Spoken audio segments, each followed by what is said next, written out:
While we've demonized narcissists to the end of the earth, what has to be acknowledged is that people pleasers and borderline people are equally pathological. When you're talking about pathology, what's not known in psychology, and I'm telling people, is that all adult reactions are pathological in nature. Every single reaction, from heartbreak to rejection, to the fear of failure, to abandonment, to feelings of being not enough, to confusion, to being in your head, to depression, that the vast, if not all, mental health problems are all related to one problem, and that is the sympathetic nervous system. That since human beings developed language, we had this particular problem.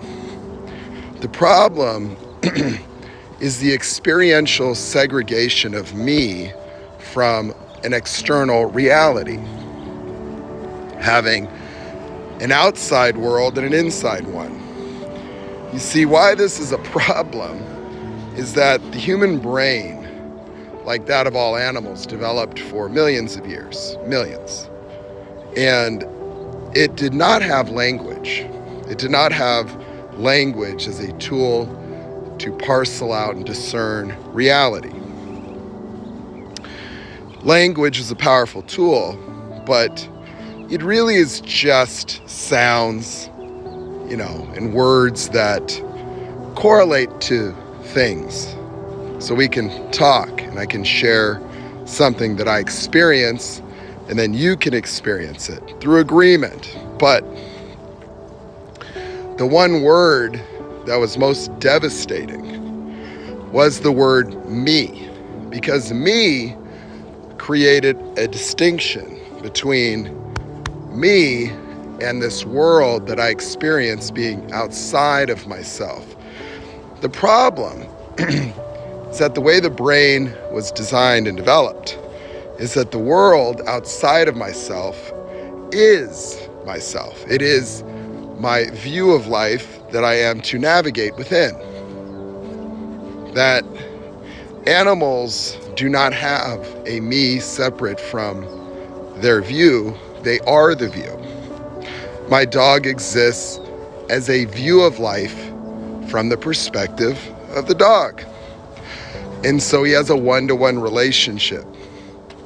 What he sees creates emotions. But you see, if you notice your dog, if it's sad for a reason. If it's happy for a reason, right? And those reasons exist within the mind of the dog as correlated to things actually happening outside. And so the brain was designed and developed to be a tool merely for navigating reality outside. It did not have a reality inside, that the reality inside is the outside, that you have eyes and ears and sensors. And so the reality that you see as outside of yourself is always inside your mind, always. And so when the human being created me, they created this profound illusion where they had this ability to turn their conscious in on itself. But you see, that's not actually what's happening. What's happening is you have the ability to visualize, which you already had, the future and the past. And then in order to experience this me, we had to give it traits or give it a voice even. And so this ruminating and analyzing is actually a profound dissociation from the always and already existent reality being organized by the brain. That is why human beings have such profound emotional affliction, is because during childhood, the very first activation of the sympathetic nervous system creates the experience in all animals of something is wrong here. You see, we use words to share emotions, like sad. You see, every emotion that I could share with you exists with or without the words. Words are just created. Like red. We know what red is. It's a foundational color, blue, right? Salty, sweet, warm, cold. So we created words to represent experiential paradigms within our occurring of reality. And every emotion that we could ever experience or express already existed with or without the language to describe it or share it. And the fight or flight reaction is part of the autonomic nervous system. It's the sympathetic nervous system. It's what arouses animals. But you see, it has an involuntary psychological component, a reaction called fight or flight. And fight or flight has a crippling impact on the consciousness of the animal.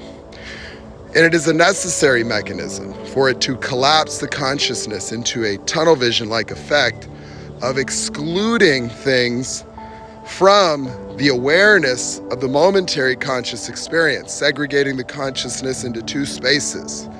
The temporary space that involuntarily envelops the perceived threat in the occurring internal world of the animal, which would be like the rabbit seeing a fox and having the fox become the attached obsession of the rabbit. When this process happens, the rest of the consciousness is merely unavailable to the rabbit in terms of its decision making. It has to segregate it into two spaces to initiate fight or flight, which would be a rudimentary decision making that would not include the awareness of anything else other than the perceived threat, aka the fox. And this fight or flight mechanism will persist until the threat is removed, either through annihilation, fighting, or running. And pain and other sensations will be blocked. This is done because the rudimentary consciousness of animals does not have intelligence to navigate reality in the same way we could. And so the rabbit does not run from the fox because it understands it's going to die. It runs due to the fear. But this is important to understand because the very first fight or flight reaction of a human's life defines the rest of it, putting them in permanent tunnel vision.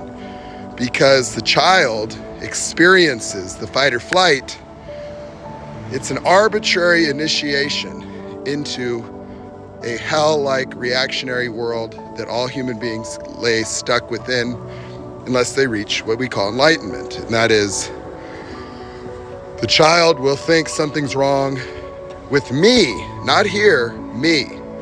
And because they've segregated themselves from reality, the fight or flight becomes interpreted as something wrong with me.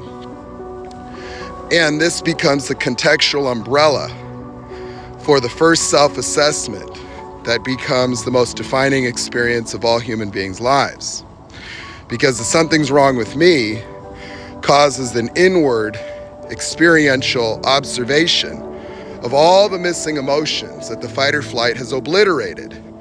Because the fight or flight's job is to prioritize survival, it creates an emotional emergency and supersedes all other emotions in the experience of the animal.